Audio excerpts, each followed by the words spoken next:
Hello history fans, today's video I'm afraid might be a short one because I don't have loads of time this week, but we're going to read the first bit of Stephen Fry's Troy. So it's a long bedtime history. If that's where you've come from TikTok, I hope you enjoy. So it fell from heaven. Troy, the most marvellous kingdom in all the world, the jewel of the Aegean, glittering Ilium, the city that rose and fell not once but twice, gatekeeper of traffic in and out of the barbarous east, kingdom of gold and horses, fierce nurse of prophets, princes, heroes, warriors and poets. Under the protection of Ares, Artemis, Apollo and Aphrodite, she stood for years as the paragon of all that can be achieved in the arts of war and peace, trade and treaty, love and art, statecraft, piety and civil harmony. When she fell, a hole opened in the human world that may never be filled, save in memory. Poets must sing the story over and over again, passing it from generation to generation, lest in losing Troy we lose a part of ourselves. To understand Troy's end, we must understand her beginning. The background to our story has many twists and turns. A host of place names, personalities and families enter and exit. It is not necessary to remember every name, every relationship of blood and marriage, every kingdom and province. The story emerges and the important names will, I promise, stick. Long, long ago, almost before the dawn of mortal history, Zeus consorted with Electra, a beautiful daughter of the Titan Atlas and the sea nymph Pleione.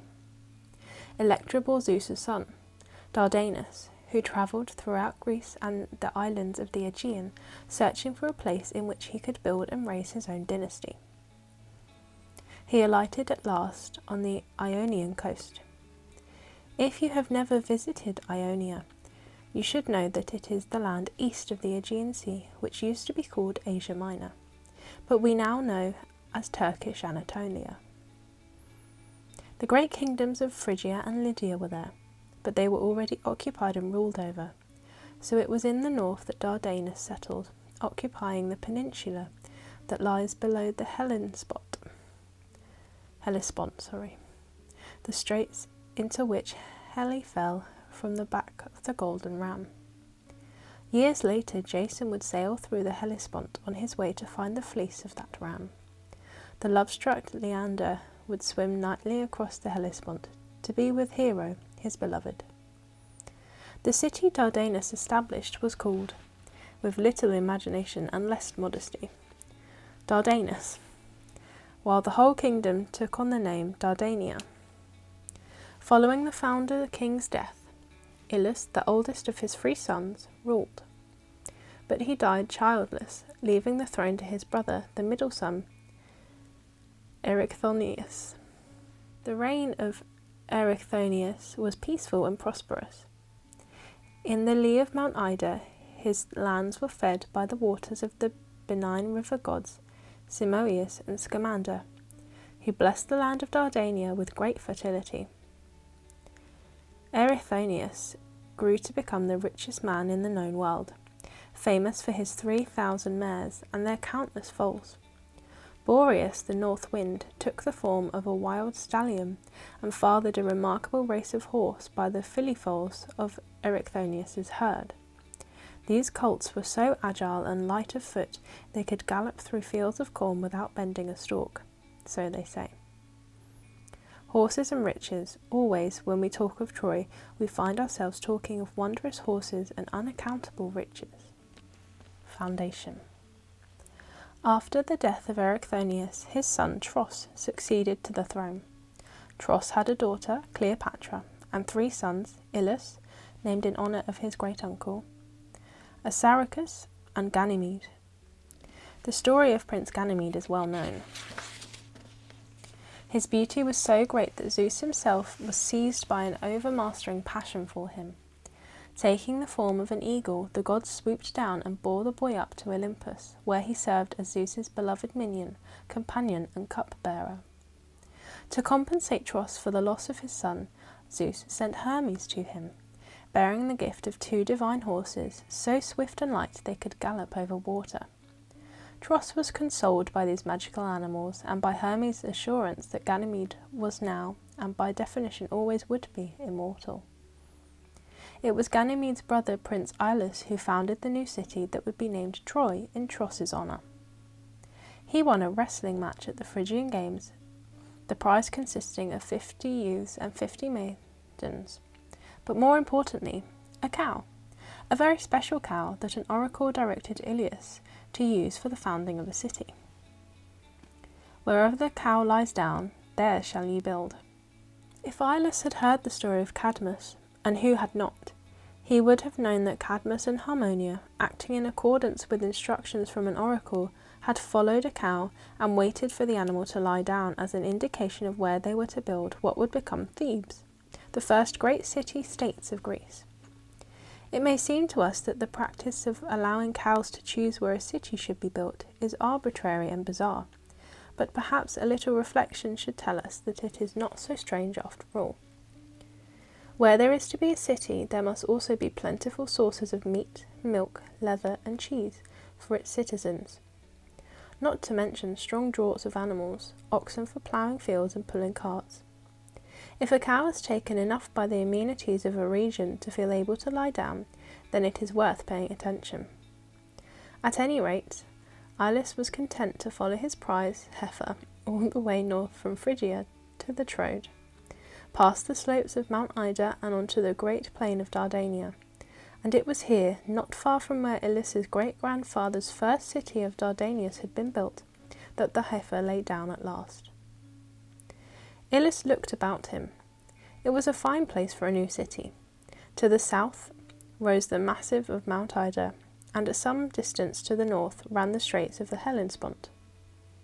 To the east, the blue of the Aegean could be glimpsed, and through the green and fertile plain itself thread the rivers Simoeis and Scamander.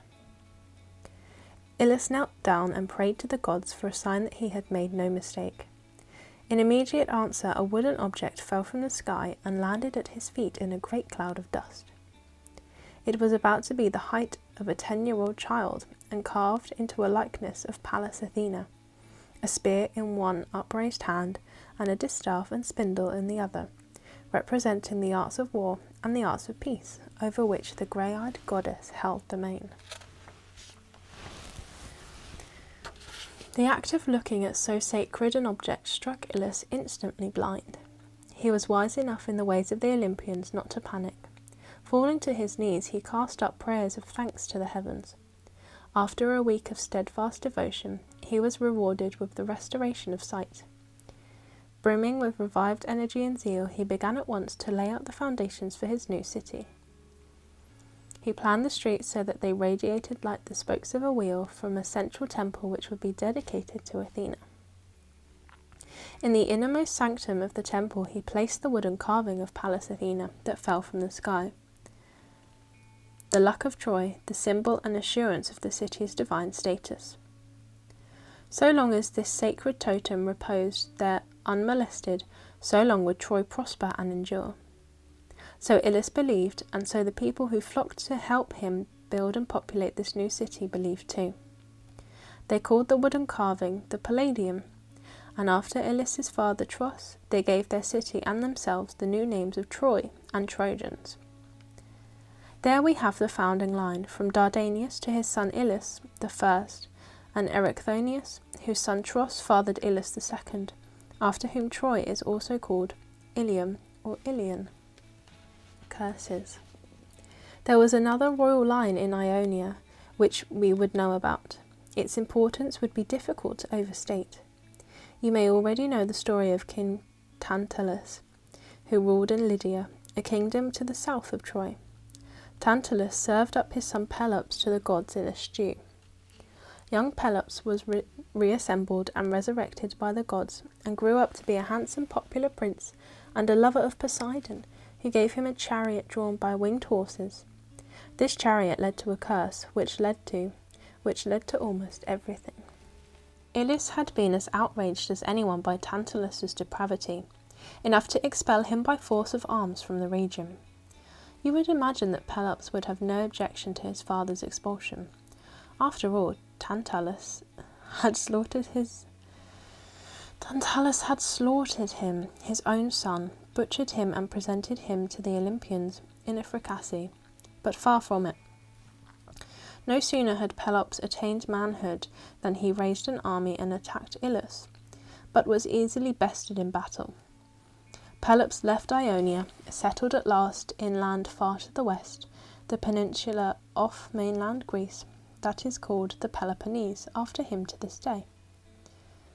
On this remarkable piece of land grew up such a legendary kingdom, and cities such as Sparta, Mycenae, Corinth, Epidaurus, Troezen, Argos, and Pisa. This Pisa is not the Italian home of the Leaning Tower, of course, but a Greek city-state ruled over at the time of Pelops' arrival by King Oenomaus, a son of the war god Ares. Oenomaus had a daughter, Hippodamia, whose beauty and lineage attracted many suitors. The king was fearful of a prophecy foretelling his death at the hands of a son-in-law. There were no nunneries in which daughters could be shut up in those days, so he tried another way of ensuring her perpetual spinsterhood. He announced that Hippodamia could only be won by a man who could defeat him in a chariot race. There was a catch. The reward for victory might be Hippodamia's hand in marriage, but the prize of losing the race would be the suitor's life. Oenomaus believed that no finer charioteer than he existed in the world. Consequently, he was confident that his daughter would never wed and provide him with the son-in-law that the prophecy had taught him to dread. Despite the drastic cost of losing the race and the unrivalled reputation of Oenomaus as a charioteer, 18 brave men accepted the challenge. Hippodamia's beauty was great, and the prospect of winning her and the rich city-state of Pisa was tempting. 18 had raced against Oenomaus, and 18 had been beaten. Their heads, in varying states of decomposition, adorned the poles that ringed the hippodrome. I've just seen the thing that says it's pronounced Oenomaus. I've been saying it wrong. When Pelops, ejected from his home kingdom of Lydia, arrived in Pisa, he was instantly struck by Hippodamia's beauty.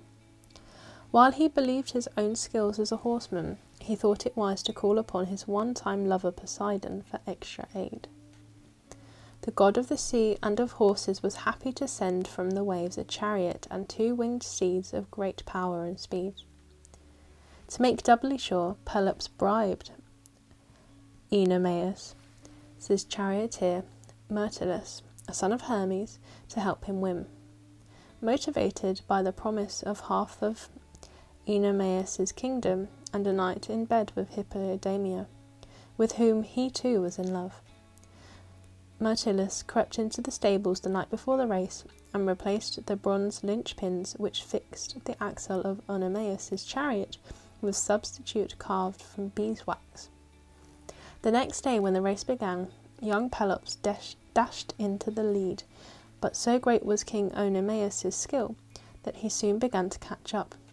He was almost upon Pelops, his javelin raised to strike a death blow, when the waxen linchpins gave way, the wheels flew from the chariot, and Oenomaus was dragged to a bloody death under the hoofs of his own horses. Myrtilus went to claim what he thought was his just reward, a night with Hippodamia, but she ran complaining to Pelops, who hurled Myrtilus off a cliff into the sea. As the drowning Myrtilus struggled in the water, he cursed Pelops and all of his descendants. Myrtilus is not the best known of Greek heroes, yet the part of the Aegean into which he fell is still called the Myrtoan Sea. For countless years the local people conducted annual sacrifices to Myrtilus in the temple of his father Hermes, where his corpse lay embalmed after his death. All this devotion for a weak, lustful man who had accepted a bribe and caused the death of his own king. But the curse on Pelops. This curse matters, for Pelops and Hippodamia had children, and those children had children, and the curse of Myrtilus was on them all, as we shall see. If this story, the story of Troy, has a meaning or a moral, it is the old simple lesson that actions have consequences. What Tantalus did, exacerbated by what Pelops did, the actions of these two caused a doom to be laid on what was to be the most important royal house of Greece. Meanwhile, the royal house of Troy was about to invoke a curse of its own. King Ilus had died, and the throne of Troy was now occupied by his son, Laomedon. Where Ilus had been devout, diligent, industrious, honourable, and provident, Laomedon was greedy, ambitious, feckless, indolent, and sly. His greed and ambition included a desire to develop the city of Troy still further, to give it great protective walls and ramparts, golden towers and turrets, to endow it with a splendour such as the world has never known. Rather than plan and execute this himself, Laomedon did something that might seem strange to us, but which was still possible in the days when gods and men walked the earth together. He commissioned two of the Olympian gods, Apollo and Poseidon, to do the work for him. The immortals were not above a little contract labour, and the pair threw themselves into the construction projects with energy and skill, piling up great granite boulders and dressing them into neat blocks to create magnificent gleaming walls. In a very short time the work was done, and a newly fortified Troy stood proudly on the plain of Ilium, as grand and formidable a fortress city as had ever been seen. But when Apollo and Poseidon presented themselves to Laomedon for payment, he did what many householders have done since. He pursed his lips, sucked in between his teeth, and shook his head. "No, no, no," he said. "The ramparts are bowed. I asked for straight. And the south gates aren't what I ordered at all. And those buttresses, all wrong. Oh dear me, no, I can't possibly pay you for shoddy work like that." They say a fool and his gold are soon parted, but they ought to say too that those who refuse ever to be parted from gold are the greatest fools of all. The revenge of the cheated gods was swift and merciless. Apollo shot plague arrows over the walls and into the city. Within days the sound of wailing and moaning rose up around Troy, as at least one member of every family was struck down by deadly disease. At the same time, Poseidon sent a huge sea monster to the Hellespont. All shipping east and west was blocked by its ferocious presence, and Troy was soon starved of the trade and tolls on which its prosperity depended. So much for the palladium and the luck of Troy. The terrified citizens flocked to Laomedon's palace to demand relief. The king turned to his priests and prophets, who were of one mind. "It is too late to pay the gods with the gold you owe them, Majesty. There is only one way now to placate them. You must sacrifice your daughter, Hesione, to the sea creature." Laomedon had a large number of children. While Hesione may have been his favourite, his own flesh and blood mattered more to him than his own flesh and blood, as it were. And he knew that if he ignored the instruction of the prophets, the frightened and angry Trojan populace would tear him to pieces and sacrifice Hesione anyway. "Make it so," he said, with a heavy sigh and an irritated flick of the hand. Hesione was taken and chained to a rock in the Hellespont to await her fate at the jaws of the beast. All of Troy held its breath. And that's the first section of Troy by Stephen Fry. I'm sorry for all the fumbles and that I don't have time to read more, but if you'd like to hear more, I'm sure I can do that. And next time I will have more time to go over when I mess words up and re-record. Thank you very much for watching. Don't forget to like and subscribe, and I'll see you soon.